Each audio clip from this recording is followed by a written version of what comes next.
Things happen because of cause and effect, of often complicated processes, but not because of an invisible man pulling levers behind a curtain. Morality would be, how do I define good and evil? How do I define good and evil? That's morality.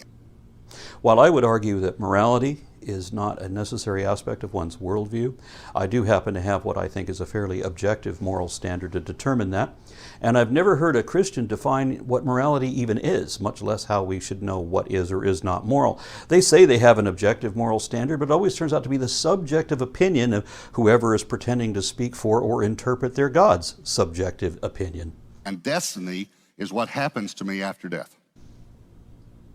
When you or I die, our thoughts and memories, our dreams and interests, our talents and aptitudes, everything that was once us, will be reduced to a few dozen pounds of ape meat going bad. The only advantage you have over me is that when your brain shuts off forever, just like when you go under general anesthesia for surgery, your consciousness will blink out of existence permanently before you even have the opportunity to be disappointed. But that's how it should be. I've never heard any description of a posthumous eternity, even in heaven, that didn't sound like an insufferable damnation with no hope of escape. And some Christians say, well, no, we'll be happy all the time, and we wouldn't have desires or ambitions anymore, because you wouldn't be you anymore. So there's no point in going on.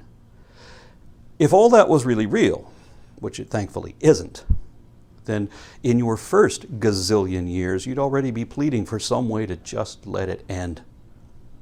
And Christians talk an awful lot about hell, but they don't discuss heaven very much, because it doesn't take very long to realize that your impossible promise of a posthumous paradise is just another Hotel California. Thanks, but no thanks.